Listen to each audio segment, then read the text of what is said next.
Good evening, everyone. Thank you so much for coming out to Otis Library. My name is Julie Menders. I'm the programming coordinator here at Otis Library. And back by popular demand, we have Christine Rockledge. As you can see, she's going to be giving a talk on her new book. Well, the book is not so new anymore. It's been out for a few months now, but her book on Norwich State Hospital. She actually had her book launch here at Otis Library about 2 months ago, and we were trying to fit what ended up being over 100 people in this room.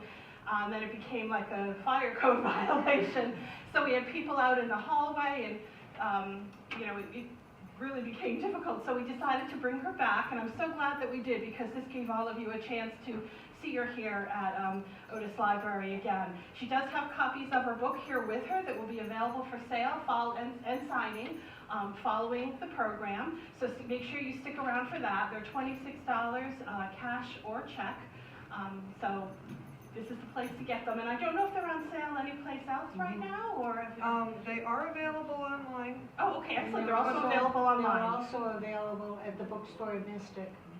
Oh, That's right, Bank Square Books. Oh, excellent. Yeah. Bank Square Books, which is one of our community partners, so that's wonderful. I did want to tell you about one of the programs that we have coming up this Saturday. If any of you are football fans, or if you have football fans in your family, we have Jerry Thornton. He's going to be coming to Otis Library this Saturday at 1 o'clock in the same room. It's a drop-in program, no registration required. He has written a book called 5 Rings, the Super Bowl history of the New England Patriots so far. He's a sports writer out of Boston and sports announcer. He's written several books. We had him here 2 years ago. We've written another book about the history of the New England Patriots. So if you know anybody who you think might enjoy a book like that for the holidays, he'll be here giving a short talk, and then he'll be selling and signing his books. Also makes a great Christmas gift, so I encourage you to come back this Saturday for another free program at 1 o'clock in the same room. So I'm not going to talk anymore, because I know everyone is here to hear all about the history of the Norwich State Hospital. But thank you again for coming, and welcome back, Christine. Thank you. Thank you, Julie. It's great to be back a second time. As Julie was saying, yes, the first program, we were packed in like sardines. We were spilling out into the hallway, and many people did leave the room and left the presentation because there was just not enough room for everybody. So seeing today's crowd is kind of like, wow, everybody's kind of a bit smaller. But first I want to thank everybody for coming tonight. Are there any Norwich Hospital alumni in the audience? I want to first thank you for your years of dedication and your service. This book and Norwich Hospital would not exist without you, and would not be and have become the beautiful institution that Connecticut should be proud of without your service. So I say thank you very, very much. I first began researching Norwich State Hospital after a visit inside the buildings about a decade ago. I first received permission from the state of Connecticut around 2007, 2008 to go inside the buildings, and I was limited with what I could see, but it was a very enthralling experience. It left me very wondrous and with a lot of questions. It's very hard to describe the way that I saw the inside of the buildings, with so many things, personal items especially, left behind as if employees had just gotten up in the middle of their shift, walked out to go get a cup of coffee, and have never come back. And over the years, things would start to crumble and fall apart and decay in the wake of these things that were left behind. And the scene and the imagery that I saw in my tour of the buildings was very unique, very intriguing. And at the end of that tour, it left me with 1,000,001 questions that I had to have answered. I needed to know why Norwich Hospital had been erected, what was it for, what took place behind its walls. It's easy to talk about and to say the questions that it left me with. It's very hard to put it into words, the feeling that I had. I began my research with the Connecticut State Library, right here at Otis Library, Preston Public Library, and while I was researching newspaper archives, one of the first that I had found was an article entitled "Madman Speeds Away an Asylum Fire Engine." And it did. It just as you're chuckling, it made, just the headline alone, made me laugh. And as I read the article further, I learned that a patient at Norwich Hospital in 1929, 27 or 29, Steve? 28, thank you. I'm awful with the years at times, bear with me. It was April 1928. This article appeared in the New York Times, and as I read it, I learned that this patient a young man had escaped from Norwich Hospital, stealing their fire engine. Could you please not do that, thank you. And as he stole the fire engine and drove it through his hometown, he was clad in pajamas with a sheet as a veil, and he was yelling out, "Gee whiz, see my new fire engine, and it belongs to the state of Connecticut." And again, that got me laughing, but at the same time, it also made me wonder about this man. Did he have family? What did his family think and feel about him? After all this time, did he have any family left in this area? Did people remember him? Did people know who he was? What was his story? And this is going on nearly 10 years that I have wondered what happened to Mr. Leroy Buddington, was his name. And at the premiere book signing right here in Otis Library back in October, Mr. Steve Holmberg walked in as I was setting up, saw that as we were testing out the PowerPoint presentation, this was on the screen, and he just charged right up to me, so full of life and so excited, and said, "This was my great uncle." And because of you walking in, because of Steve coming in and sharing his story with me, it finally put an answer to nearly 10 years of wondering about this man. What happened to him? Did anybody love him? Did anybody remember him? And it's comforting, and it makes me feel good to know that yes, he is remembered and he is thought of fondly. And Steve shared with me that as a young man, he was kicked in the head by a horse, and that is most likely what attributed to his mental illness.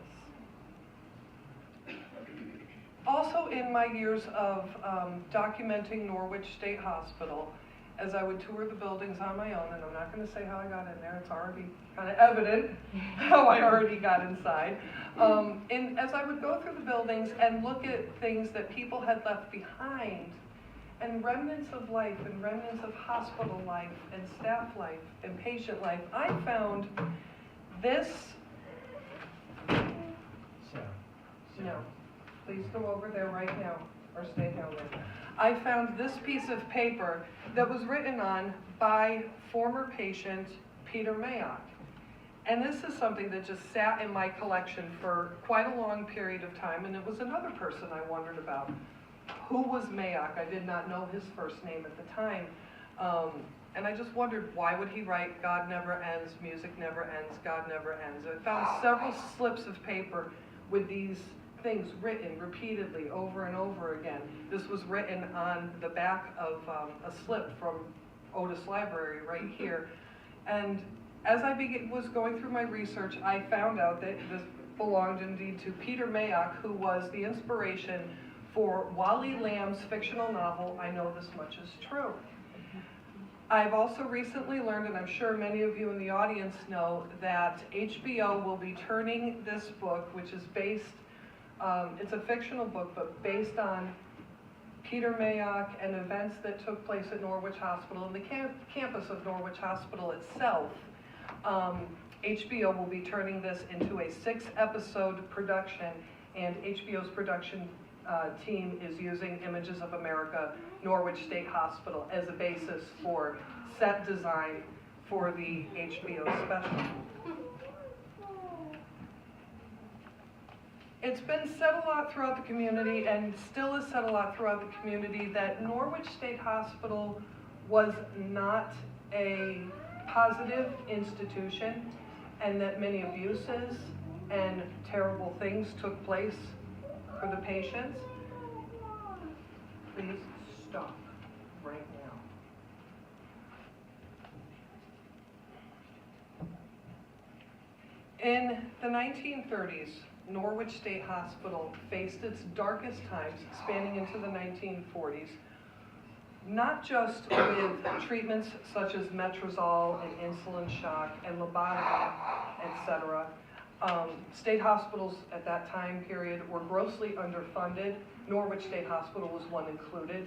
In Norwich State Hospital's history, the General Assembly was opposed from the go in putting any kind of funding into the prosperity of the hospital.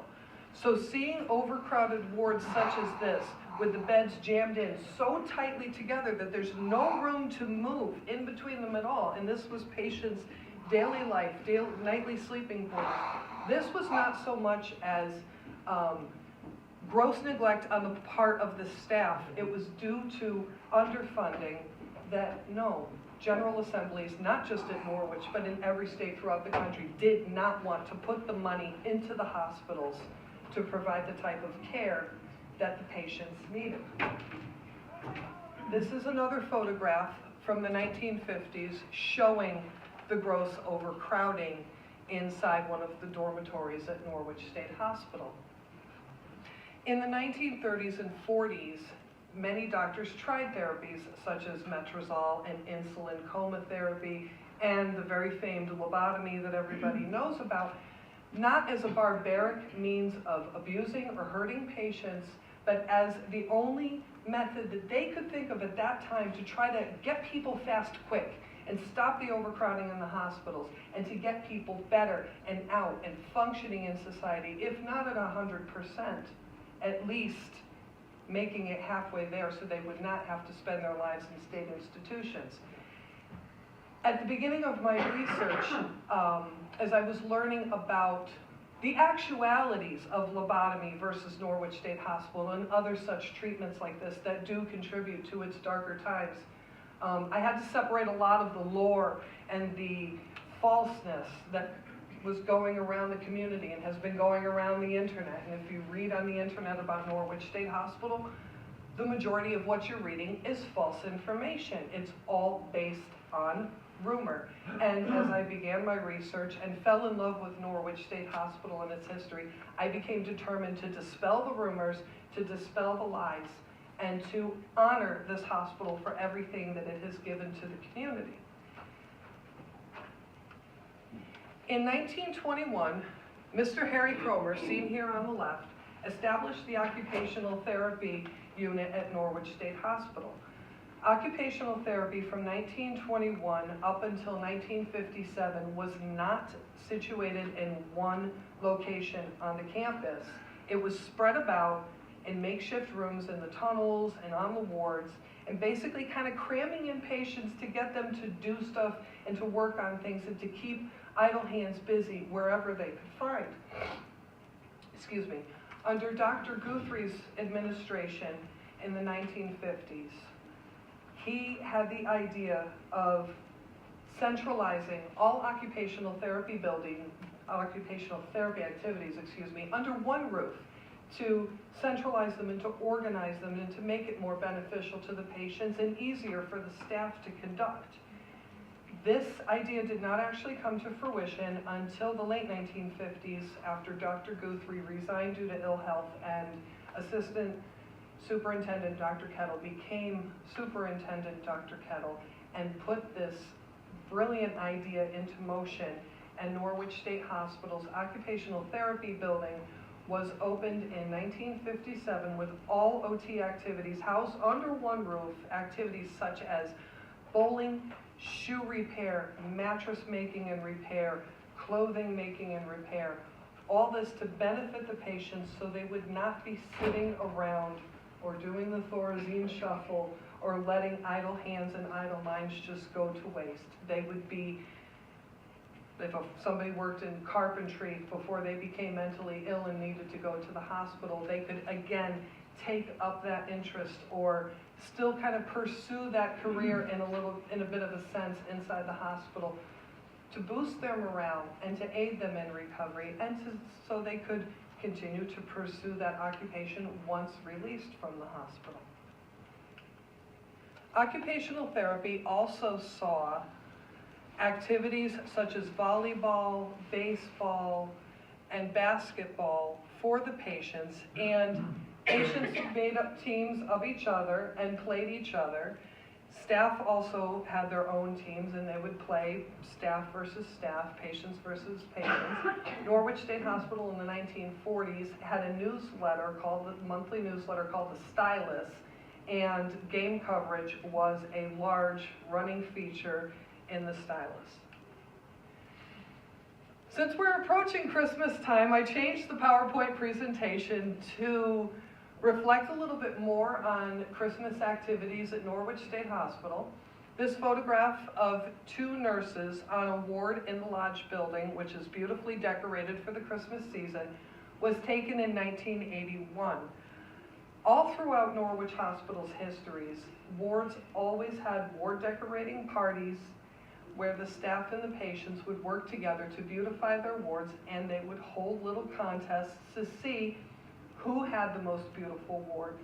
Staff parties for staff were held in every building, and in the grand auditorium, which sat in the building behind the administration building, they held numerous religious ceremonies, Christmas ceremonies, gift-giving ceremonies, and in the later years of the hospital's history, Norwich Hospital would put out gift donation boxes in department stores and other independently owned stores in and throughout the city of Norwich to encourage the community to donate gifts so patients who did not have family and did not have loved ones checking up on them would receive a gift.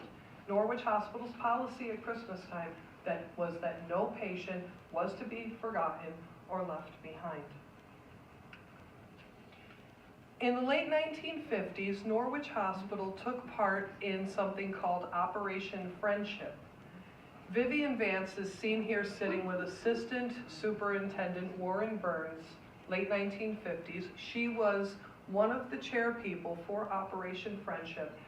Actress Madeline Carroll was another actress who also chaired Operation Friendship. They went into Norwich Hospital and they met one-on-one personally with the patients and discussed their own mental troubles, their own nervous breakdowns, to resonate with the patients on a personal level that they understand what they're going through, and to lend a hand, to lend care, and to lend help in hopes in the aid of recovery.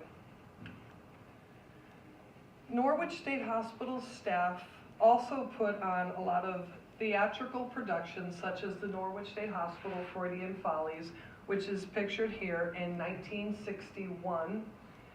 Former Norwich Hospital employee Steve DiPolito, who wrote the introduction to the book, his parents are pictured right here on the stage during the Freudian Follies.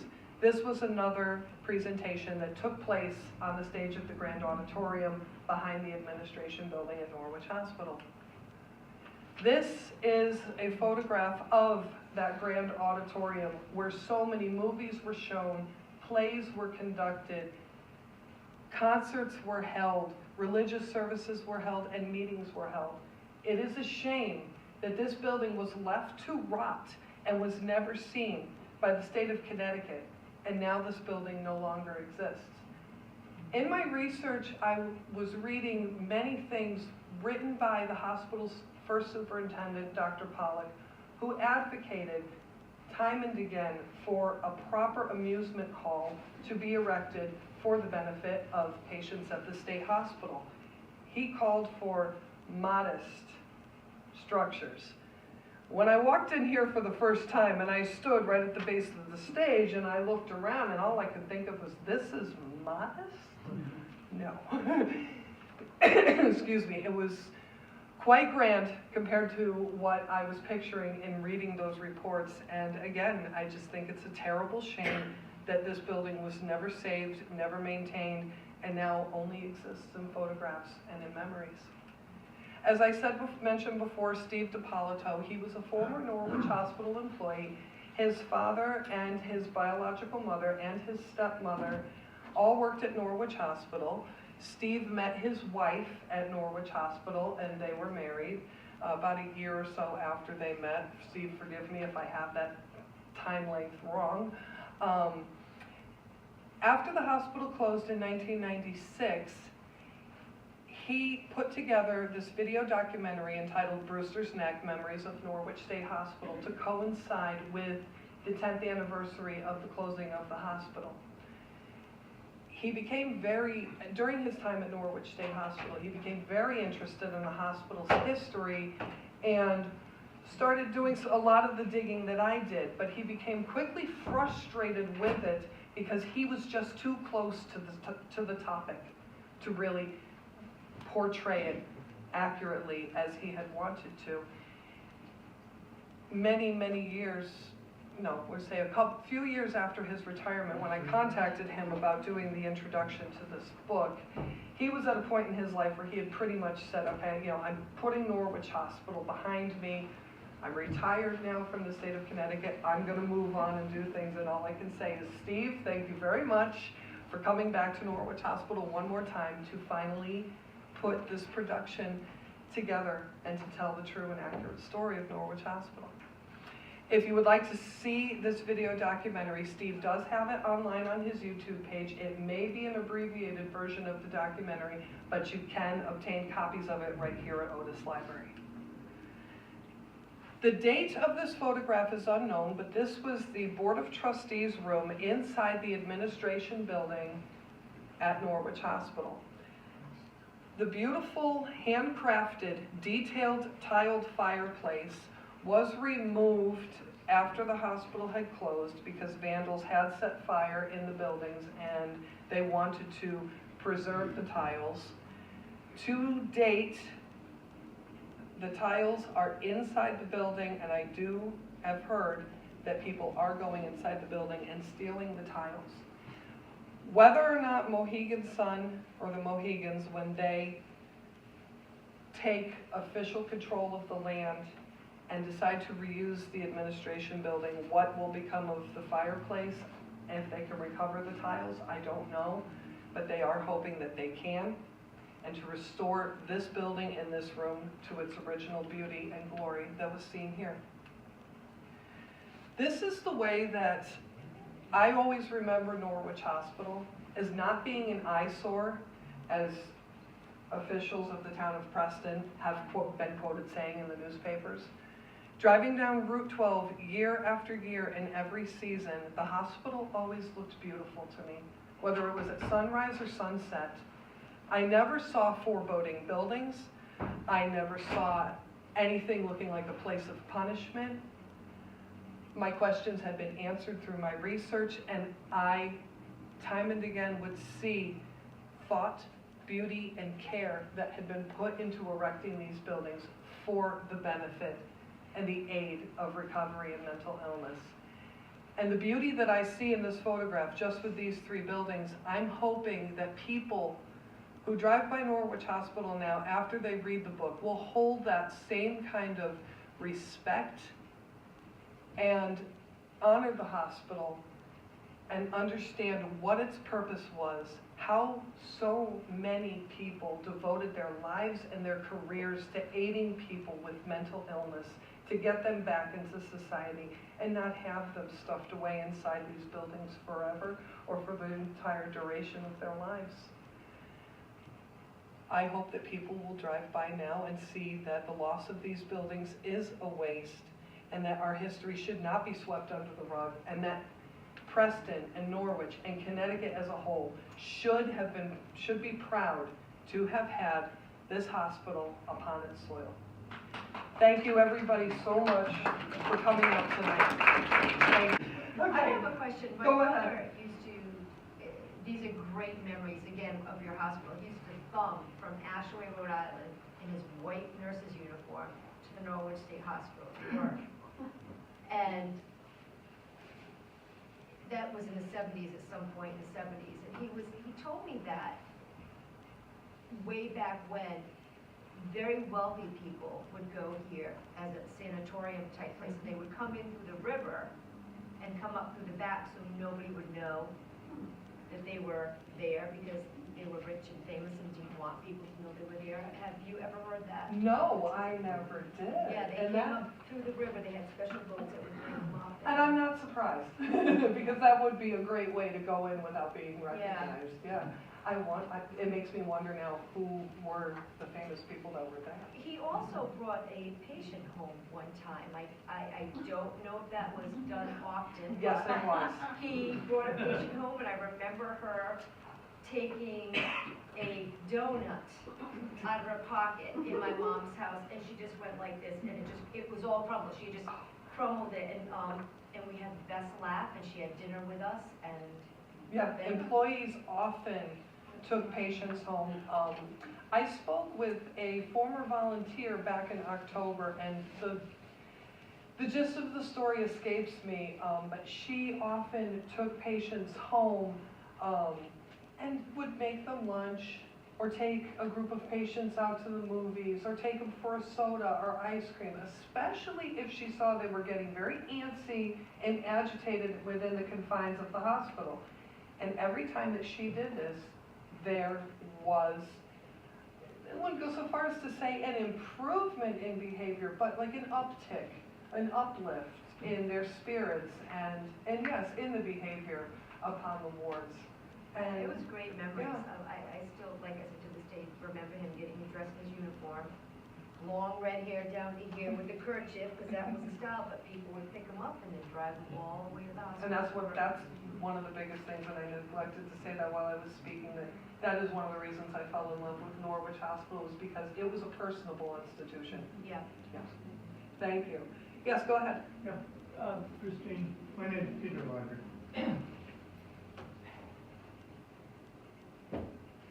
This is emotionally. Sorry. I was president of the auxiliary for the last 6 years. Okay. You're in the right place.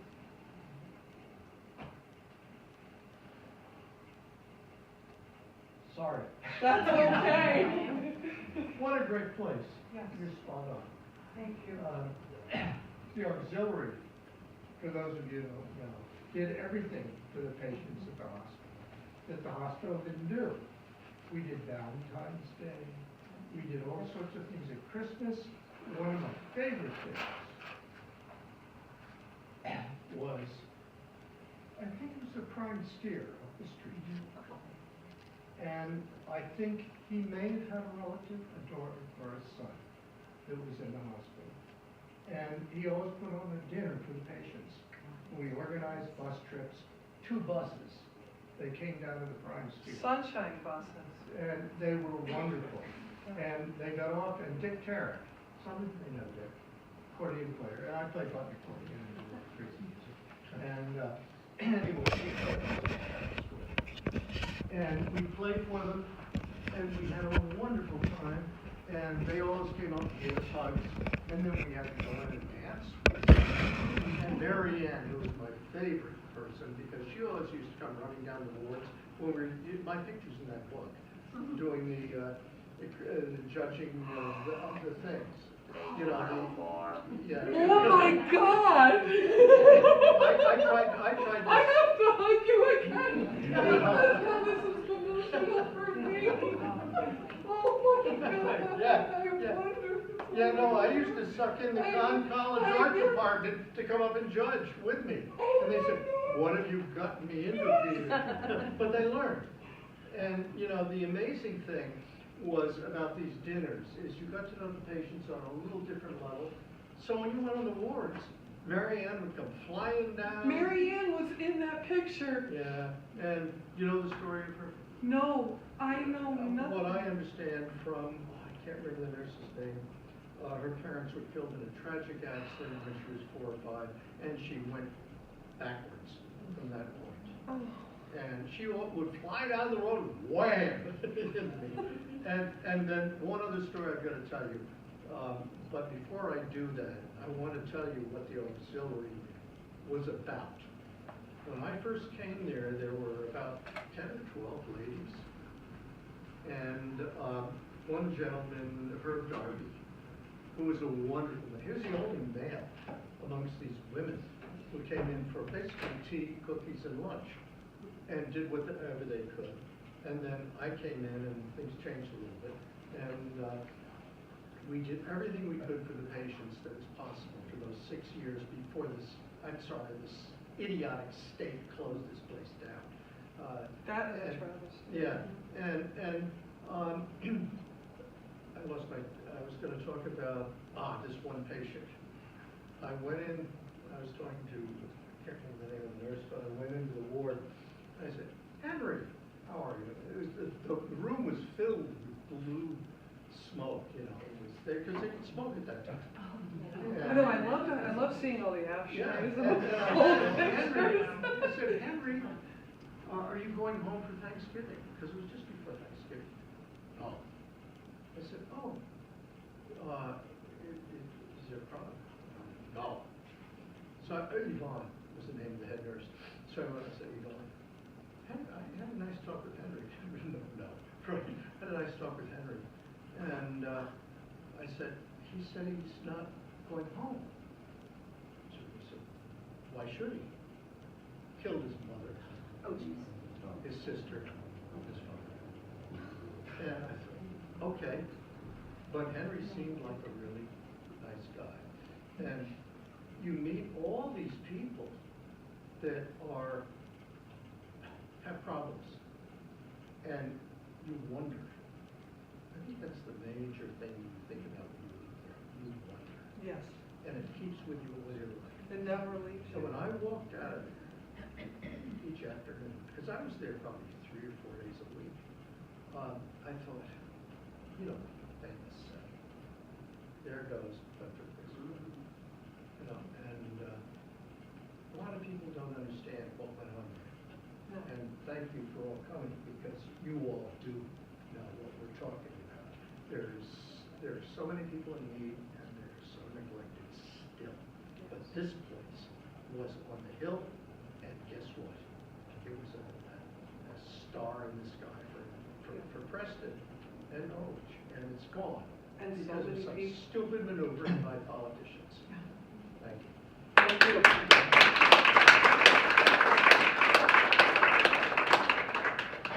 Go ahead. It's just a general comment that the state of Connecticut are such terrible, terrible keepers of some of these Agreed. properties throughout the state of Connecticut, not just in Norwich. They just put nothing into it. No, they never did. They never do, and it's so sad. I'm thinking of the Mansfield Training School. Yes. Some beautiful buildings there. It's collapsing in on itself as we speak and sit here today. And I don't know where and who to get it out of the state of Connecticut's hands and give it to somebody who wants to repurpose some of these buildings, rather than just have it, collapse into disrepair. Agreed. It happened in Norwich, and it's happening everywhere. And it happened at Fairfield Hills. Exactly. It's disgusting that when Norwich Hospital closed, they never gave employees enough time to find placement for the patients, and I've spoken with so many former employees personally that took patients into their homes and tried to find placement for them, be it in group homes, another facility, and the numbers that just ended up on the streets of Norwich, it's disgusting. It's a pathetic state. They lied to the clients, and they lied to the families. They told them that the clients would be taken care of and that they would be put into good housing. I left I started in '78 and I stayed till it closed. They moved our clients to East Hartford, and at first they put them in a place called Silver Glen, where it was nice. It was old Pratt Whitney apartments. So it was nice in the beginning, and they showed them to the families, and they showed them to the clients, and that they were nice apartments. They put us out there to help them transition into their housing programs. Within 5 years, they lost the contract with those housing. They put them into substandard, bad apartments where it was unsafe for even the staff to come in at, because I worked third shift, to come in at night. And so that's what they put our clients into, where they didn't know the bus route, they didn't know it was in East Hartford. They were here from Norwich. So they sold a bill of goods, and they lied to the clients, they lied to the community, and I ended up coming back to Norwich, and I ended up being a homeless outreach worker, and a lot of my clients were are homeless in Norwich area, and we would house them, and we did background services, because they found out there was a need, that there's homeless people, a lot of our veterans, a lot of our clients, and about probably a good 20% of the clients that are out there need a hospital. They need a safe place to be. They end up in prison, they end up in the hospital, and people, like, we house them now.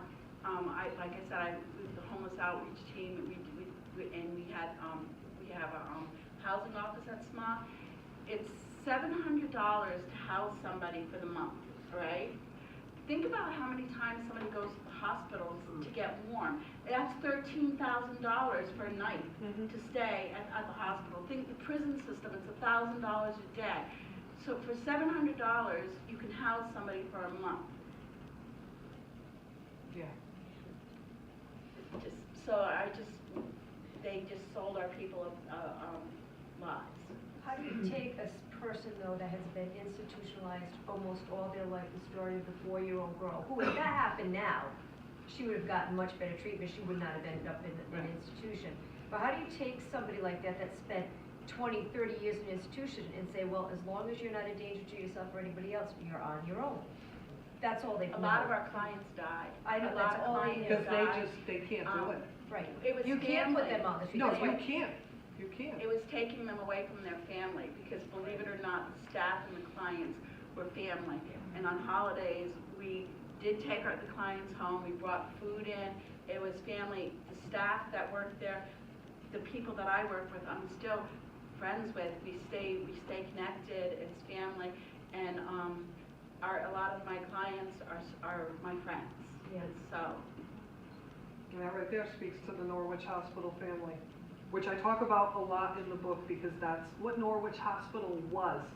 It wasn't some hospital where people just punched in and punched out and that was it, that's the end of your workday. No, you gave it your all, you gave it your life, your love, and your heart. That's why I fell in love with this place, and that's how I see so many of you are still share that same love. It's like Norwich gets inside you and it don't let go. Go ahead. Can you just go over all that happened politically, just the timeline with the hospital closing? I sort of know the story, but. Norwich was first threatened with closure in the early 1980s. There's a photo, I believe, in the New London Day and an article about the first threat of closure. Everybody is crammed into the auditorium in the Kettle building. And I'm not exactly sure, the state wanted to cut funding to the hospitals to try to, save the state's budget. And I'm not exactly sure how Norwich Hospital was able to rise above that and keep going.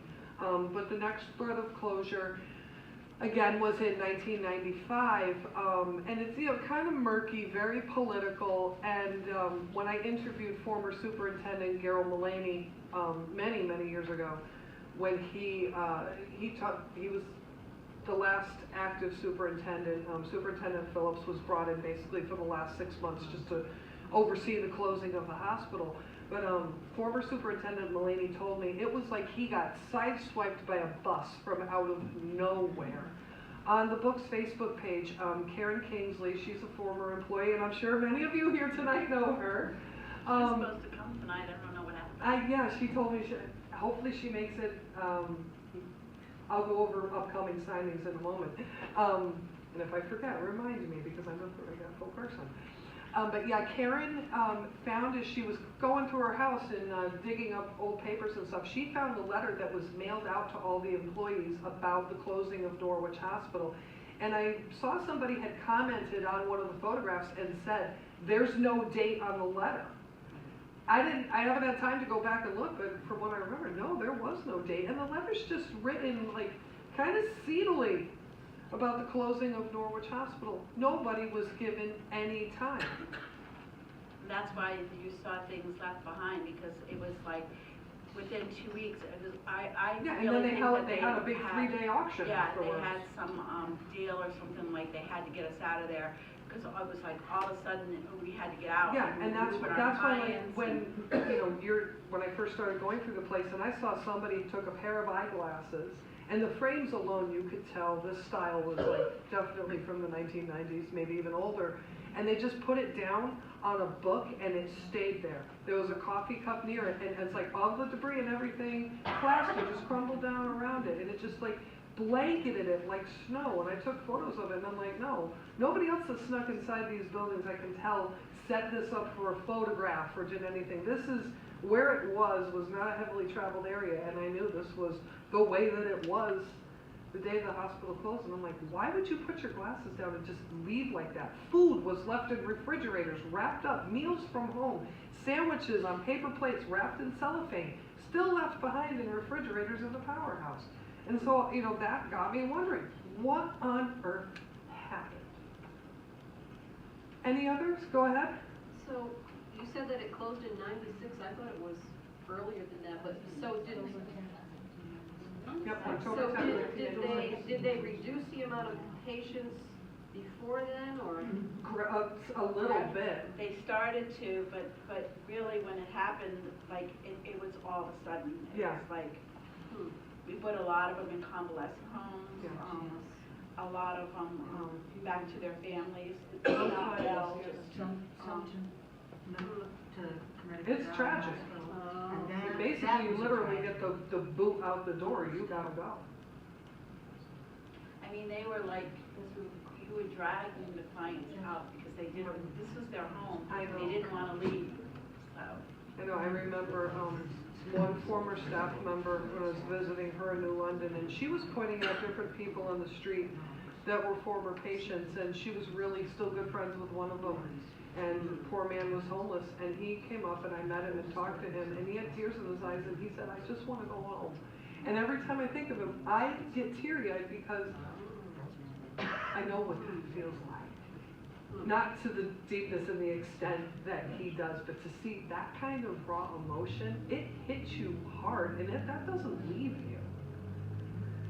Does anybody else? Go ahead, Steve. I just want to add a little bit about Uncle Leroy.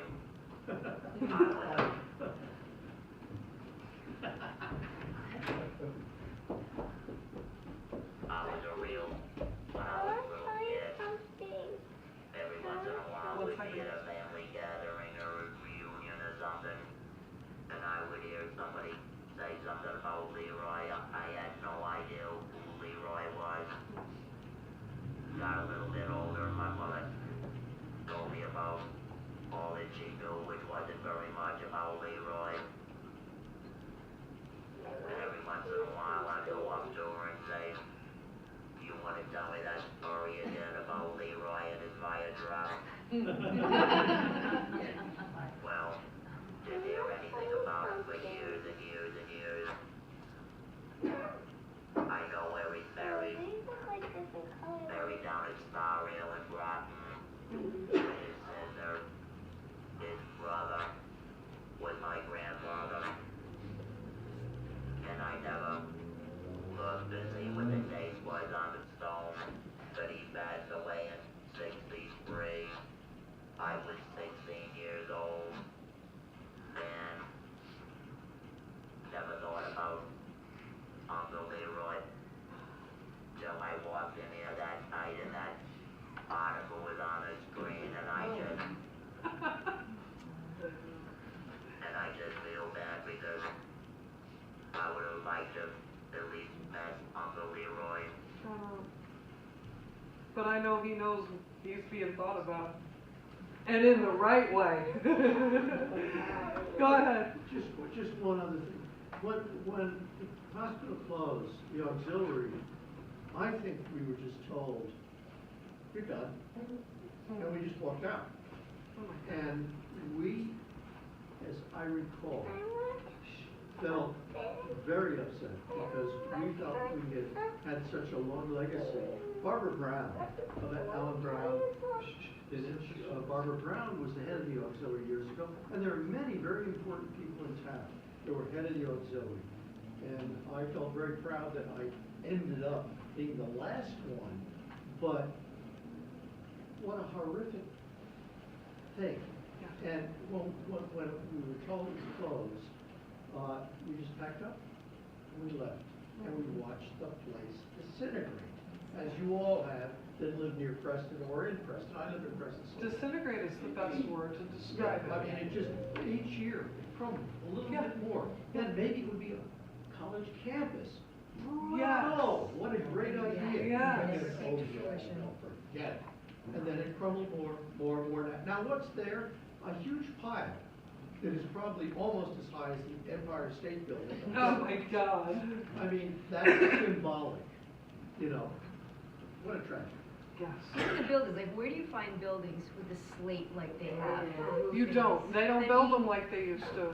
I moved to Preston in '91 from Rhode Island, and I remember we used to hope that that was gonna be a college campus. We just thought that would be an absolute beautiful college. Absolutely. And it had all the homes on the other side down the street where the professors or whoever could live there, and it Yep. was beautiful. And they're all shot to hell. I have a question. Go ahead, Rusty. I'm not local at all to this area, but it was a beautiful campus and it's gone. And I'm hearing all these stories here. Is there any plan to have an oral history, just to record all these stories? Because now the building's gone, eventually all the stories will be gone, and they seem really important. Eastern Regional Mental Health Board started doing an oral history.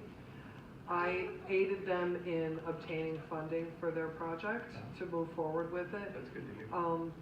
But I don't hear from them that often, and I don't think there's much You participation should prompt them, in it. because, I mean, as someone who's not local at all, if this is really significant. Yeah, and pretty much the only oral history that I know of that's existing is all the events that I record and stories that I collect, and I mean, we're in I'm a hoping to library. do something with all of this, because I'm not stopping here. Good. Good. Yes, Victoria? What are those three buildings? Salmon, administration, all. Good girl. How many buildings total were there? Over 77.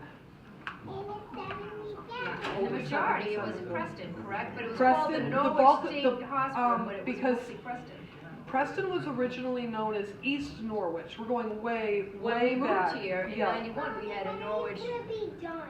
zip code Very soon. in Preston. Okay. Yeah, it was originally known as East Norwich. I don't know when became incorporated as the town of Preston, but when that Makes did, sense. you know, the bulk of the hospital resides in the town of Preston, but that's how I ended up being called Norwich State Hospital. I don't Go know how ahead. they got away with what they did, because the land was donated by a person, a rich person who had a mentally ill family member, and it was always said that it was gonna be used for mental health and for that purpose. How the state could get away with selling it or doing whatever they decided to do. I'm just glad the land is back in the hands of the Mohegans, because the Mohegans do have plans to utilize the porticos that are currently on Gallup, Mitchell, and some of the buildings across the street. They want to kind of do a piecework thing from that and try to rebuild the original portico that was on the administration building, which was engraved 1908, Norwich State Hospital. It was torn down somewhere in circa 1960. Exactly why, I have no idea, and I've asked so many people that work there, they just don't know. But I think it's great that the Mohegans want to give this back. Go ahead. Aren't there hundreds of patients interred there, in the cemetery? That was just. The cemetery the is cemetery. not for the state hospital. Is that No. the Jewish cemetery? Part of it is Brewster's Neck Cemetery, and the remaining portion is the Jewish cemetery, and So it what just, happened to the people that passed away that were there? Where were they buried if they didn't have family? if they didn't have family, the state took care of it, and we don't know. Yeah. Go ahead. What did you say the Mohegans are gonna do with the land? They're going to, with the land itself, I don't know. Hold on, wait your turn. With the land itself, I don't know what their plans are, but again, with the administration building, right here, used to be a beautiful, I believe it was 4 or 8 column portico. And I know a lot of them, former employees that remember standing beneath it on rainy days, waiting for their paychecks, and they want to take pieces from the remaining buildings that are standing and try to redesign and rebuild them. Go ahead. One very interesting thing, I had a casket plate, believe it or not, that's where it came from, 1867 with a name on it. And I looked it up in the town hall, and the number of people during the 1860s, 1870s, and 1880s, I'm not even sure when the smallpox thing hit the area, but you can see the number of doctors that died, the number of patients that died, and so forth and so on in Norwich Hospital. Might be something that would be interesting to you. That would be interesting, yeah. So if you go to the Preston Town Hall, it's there on record. Great. I was amazed at the number of doctors that died, having contact with patients and so forth and so on. Yeah, there's just so many aspects to Norwich There Hospital's is, history. yeah, It's scattered everywhere. I know I didn't do a complete picture. It would take forever to do it, but yeah, exactly. But trying to Yeah. give a good solid. Well, you got a base picture of here. it. What? You've got a base here. Exactly. Any other? Go ahead, sir. Yeah, how many tunnels did you say there were down there? What was that? How many tunnels? Tunnels. It That's was. long building. Oh yeah, it was just this massive maze. All right, good question. What was it, Rory's and? The tunnel system was erected with the powerhouse originally down by the Thames River, and the powerhouse had inside of it an elevator capable of lifting 2 tons. So trains that came down the tracks and boats that brought in supplies, they could offload it from the trains or the boats, get it onto that elevator, put it up, and then truck it through the tunnels for easy distribution throughout the wards. And they also found it an added benefit to be able to transport patients from building to building indoors, to keep them out of the inclement weather. Thank you for the podium. Anybody else have a question or comment? Go ahead again. You showed pictures of the beds in the rooms. Were those things co-ed? No, they were not. They're all guys in the room? Yeah, no, men and women were separated on different sides of the campus, which is kind of like the wings of the hospital, if you were to compare that to a Kirkbride building. Yes, my dear, what is your question?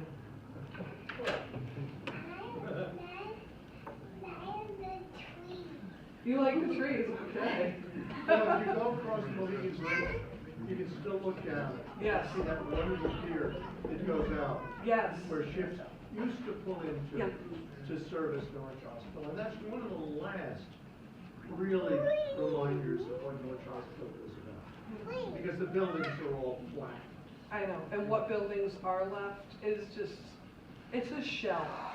And it does, yeah, it's heartbreaking, and it's a travesty, and it's too sad, and periodically I go by to see what's happening with the property, and it just, emotionally, it's just too much. And it has broken my heart. Any other questions or comments? Okay, well, Thank you. thank you all so